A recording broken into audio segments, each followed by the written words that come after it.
Welcome back to the third and final installment of me playing F-Zero for the Super Nintendo Entertainment System so you don't have to. From the last video, I requested 10 likes to do King League and you guys crushed it with the likes.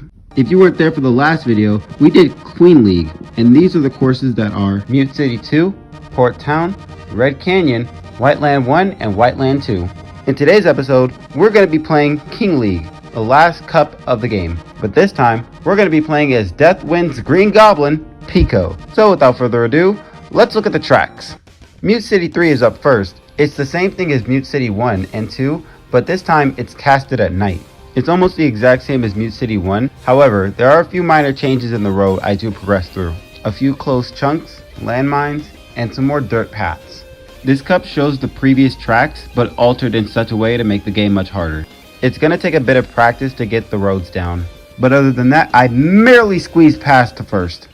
Deathwind 2 is up next. You still face the gust of wind that's occurring to you. After the second turn, you're introduced to a new section which consists of more turns and 90-degree angle turns with a few boost panels. Yeah, there's a lot of turns in this course. What makes this course so difficult is that you have to adapt to the 90-degree angle turns, and not only that, the wind also pushes you off your tracks. I found myself adjusting my movement numerous times, and not only that, the wind also pushes you. I found this quite frustrating because by the time you adjust your movement, there are a bunch of cars behind you that also gun in your way. Oh yeah, there are a few dirt paths as well, so just get around them. What helps the most in this course is the boost panels. It cancels the wind flow from your vehicle. Keep your vehicle as steady as you can. The turning is very sensitive after the boost panels. From the second half of the turn, you're also greeted to a recovery panel. And then apart from that, it's a turn to the finish. Until then, in Deathwind 2, I got third place.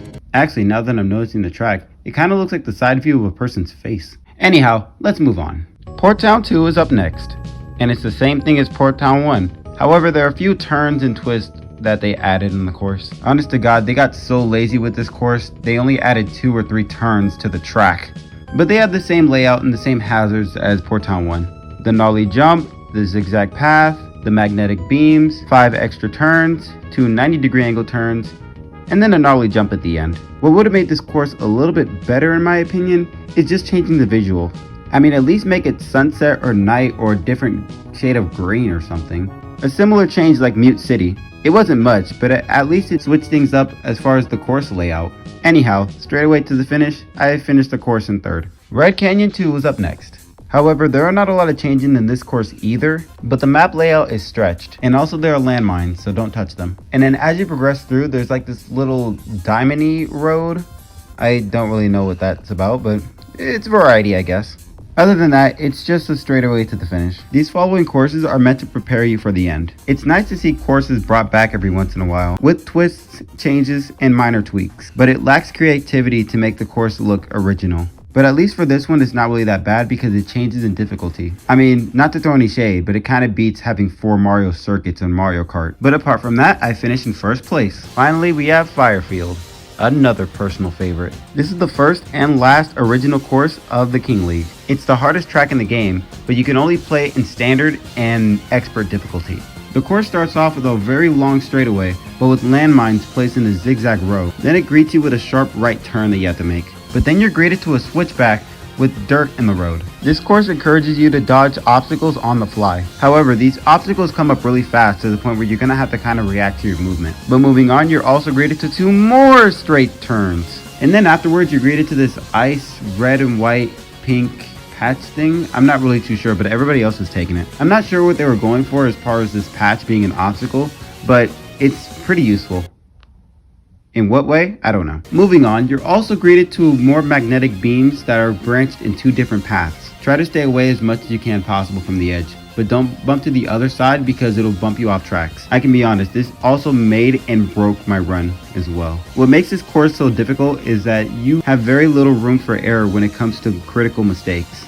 You're also going to have a lead against the entire crew. Otherwise, you're a sitting duck in the rest of the race. But after the magnetic beam section, you're also introduced to a fork in the road. There's one path that continues through the road, which is the shortest route, but the other route is much larger, but it has a recovery panel, followed by a boost panel at the end. Personally, I take this road because I bump into things a lot, and I always need to recover my power, but I wouldn't use this in the final lap because the boost panel is not reliable, because by the time that you take this path, another car is gonna pass you already. Repeating the same process 5 times a lap is very stressful. You're in an immense amount of pressure just to maintain your speed and keep your rank to begin with. Firefield is never to be taken lightly. So enough about the difficulty. The music is a banger. It's my favorite music track in the game, and it's very intense and brings in the fiery theme, if that makes sense. The beat engulfs you with energy and adrenaline. But yeah, I love this course. So as the time you were looking at this video through a phone or computer screen,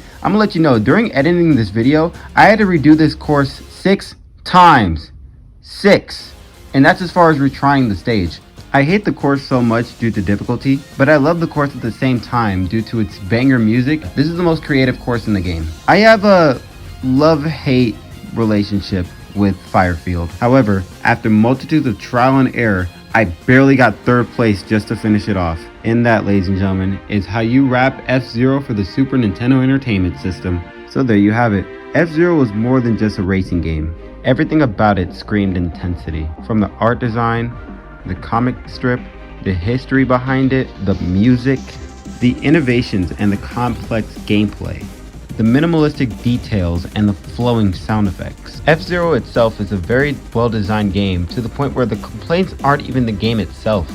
It's just a difficulty. This futuristic Mode 7 Batman experience was more than just a racing game. It was a landmark on what the Super Nintendo was going to thrive for. F-Zero has multiple games and platforms to feed upon. It even inspired a second franchise to be one of the greatest racing games of all time. F-Zero was made to crawl so Mario Kart can run, but the legacy of F-Zero is much deeper than any other gaming franchise as far as racing. It tells a story of overcoming setbacks and proving that excellence always comes in trial and error. While playing this game, it also inspired me to try out F-Zero for the Super Nintendo Entertainment System, so you don't have to.